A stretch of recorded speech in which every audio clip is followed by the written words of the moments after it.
samal ajal ühtegi mängu ei toimu. Saame sellele mängule keskenduda. Vladislav Kreida paneb Flora poolelt palli mängu ja kohe ka pikem pall ette võitluse peale. Karistuslöök, päris palju jõudu on ka karistusalasse saadetud, mängivad Frolov ja Beglarishvili selle lahti. Nüüd pall karistusalasse, sealt tuleb ka löök, aga ei olnud mõtet tsenderdada, sellepärast karistusalas väga palju jõudu ei olnud, aga nüüd madal pall värav ette, sealt tuleb lapalt päris hea tõrje ja pall väravas. Nõmme United 4. minutil. Kevin Mätas.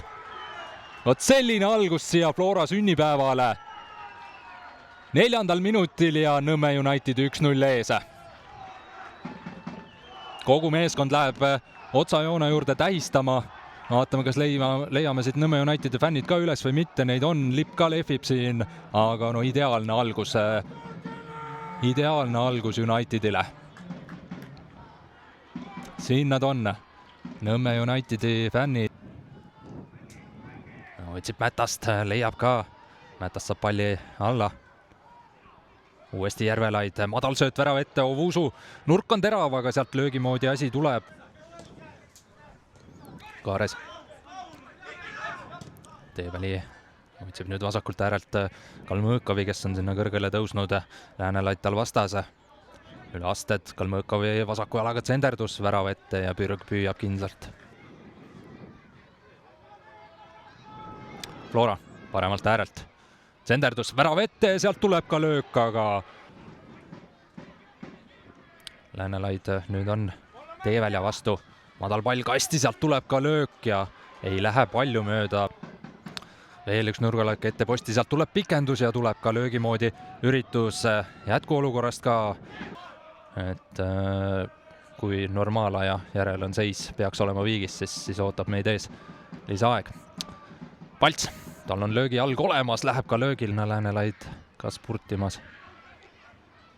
Beglarishvili nüüd mängib äärele. Frolov.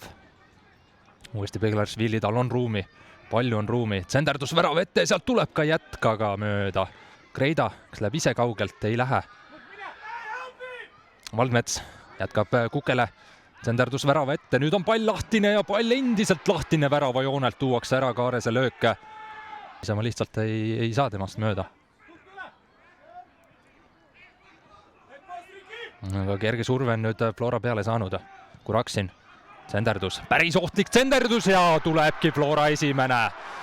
Flora esimene, Nikita Kalmõõkov endise koduklubi vastu teeb skoori. No tähistab küll, aga mitte ülemäära palju, ilmselt on veel meeles, et Unitedis on ta mänginud. Aga Flora saab teise poole alguses kiiresti 1-1 kätte. Ja Nikita Kalmõõkov. Kas peaks olema äkki Flora esindusmeeskonna eest karjääri esimene värav? Julgeks praegu pakkuda küll seda.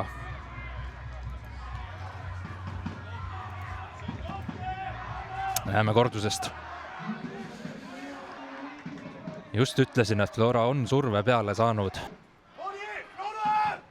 Uus senderdus, seekord sinna väravet ohtlikult ja juba teine Oskar Pihela 54. minutil. Flora on 9 minutiga teise poole alguses pööranud 0-1 kaotusseisu 2-1 eduks. Ja lõpuks ikkagi see üks standardolukord Kreidal kandis vilja. Tükki 10 umbes sai neid proovida ja panna sinna karistusalasse. Pooled neist ebaõnnestusid täielikult, aga väga vahet pole, kui üks õnnestub ja Pihela, no vaatame kordust, aga tundus küll, et suhteliselt vabalt sai sealt värava eest löögile.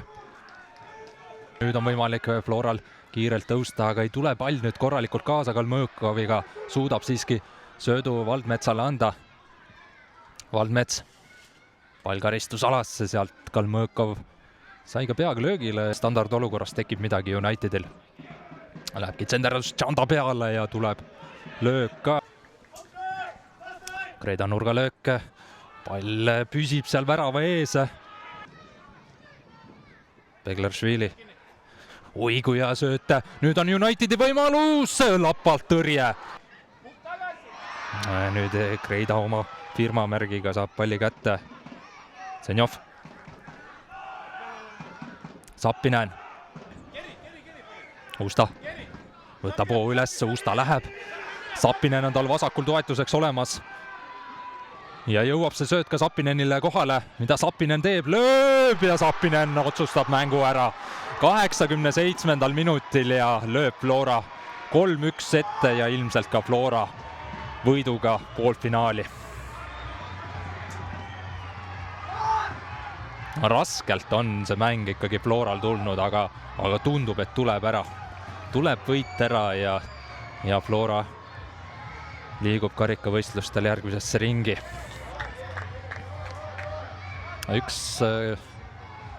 Üks korralik rünnak siia lõppu, kus oli läinud selliseks suhteliselt jookse-viska mänguks, kui kasutada korvpalli väljendit. Esialgu tundus, et see Usta sööt kõige parem ei olnud, sest tegelikult oli väga hea sööt ja kui vaatame siit, Sapinen kas lööb 4. Otsib veel sööduga ja tulebki sööt, aga pürgilt fantastiline tõrje.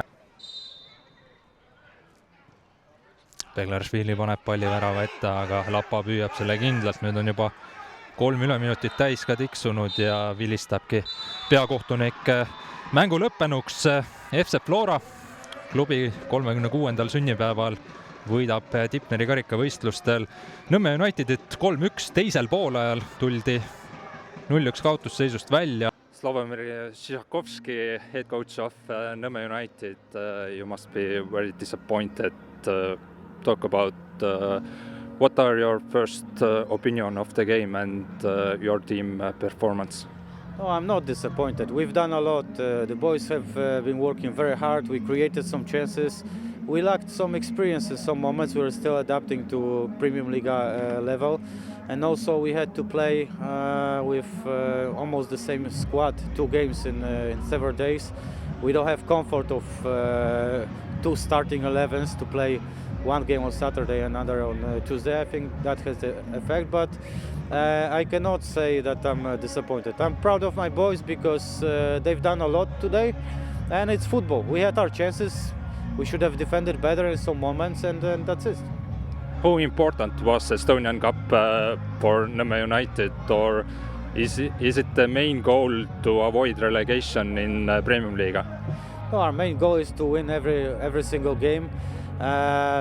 Obviously, we don't want to get relegated. That's the goal. But we are not looking like this is our main goal, just not to get relegated. We want to go as high as we can, and we will see what's going to happen at the end of the season. Right now, we are adapting to Premium Liga level. We have to do it faster to start getting first points. But I'm positive. I think we'll be fine. How do you rate the Premium Liga level? Yeah, it's definitely higher level than AC Liga. It's visible. However, we have some players that have had experience playing in Premium Liga. Just some younger boys and players from abroad have to adapt it quicker. Yeah, but there is difference definitely. It's higher level, but still we played only against Flora, one of the best teams, if not the best right now. So maybe other teams we can compete better. Next game is against Pärnu and then against Tartu. Now it's time to get some positive results. Yeah, definitely. It's time to get some points finally. Tere Kostja, palju õnne võidu puhul, palju õnne klubi sünnipäeva puhul. Aitäh. Õnneks õnnestus ka mitte rikkuda. No, esimene poolaeg 0-1 kaotus. Mis esimesel poolel juhtus? Teil ju väga midagi just ründeplaanis ju ei õnnestunud või eksin? Jah, no tõesti natuke kiirustasime, et natuke imelik, aga see esimene värav kindlasti natuke ehmatas võib-olla. Läks natuke aega ja esimesel poolel ei leidnud seda rahu just nagu sisemist ja see oli kindlasti rabe, aga poolel natuke rääkisime, tegime mingid parandustega. Oli teadne, et nendel meestel on seda kvaliteeti piisavalt seda mängu ümber pöörata. Mis võlujooki sa seal riietusruumis poistele andsid, sellepärast 9 minutiga pöörasite selle kaotusseisu enda eduks? Ega ei olnud väga midagi, et lihtsalt oli vaja rahustada. Võib-olla oligi vaja lihtsalt see 15 minutit natuke maha istuda ja rahustada. Et see esimesel poolel kiirustasime liiga tihti nagu otsustega ja jooksime päris palju palliga selle asemel, et seda palli liigutada. Ja teisel poolel mitte kohe nagu aga vaid mis aeg edasi läks, kindlasti see asi läks paremaks ja õnnestus ka 3 väravat lüüa, ma arvan, oli ka varianti lüüa ka 4. ka. Tegid võrreldes eelmise mänguga algkoosseisus koguni 10 muudatust, selgita seda otsust. No meil need mängud veel tulevad ja meil natuke oli see 3-mänguline nädal mõned nädalad tagasi, et ja teisest küljest on mängijad, kes väärivad ka võimalust ja näitavad, et kas ja kui palju nad saavad seda mänguaega välja teenida, et selles suhtes kõik, kes läksid väljakule, ei läinud lihtsalt niisama, et nad teenivad seda aega oma treeningutega ja see oli see põhjus. Superkarikas Nõmme Kalju liigas Nõmme United, nüüd Tipneri karikas Nõmme United, järgmine mäng liigas Nõmme Kalju, kas juba ära ei ole tüdinenud liiga palju Nõmmet? No natuke jah, võiks olla mingid teised vastused küll, aga nii on, pole midagi teha, et peame taastuma ja siis valmistuma. Aga olete selle superkarika pulkadeks lahti võtnud, et nüüd revanss võtta Kaljult? No me ikka vaatasime, analüüsime ja et kindlasti on mida parandada võrreldes superkarikaga, aga samas ka Nõmme Kalju näitab, et ta on väga kvaliteetne meeskond ja ega need mängud võivad minna igale poole.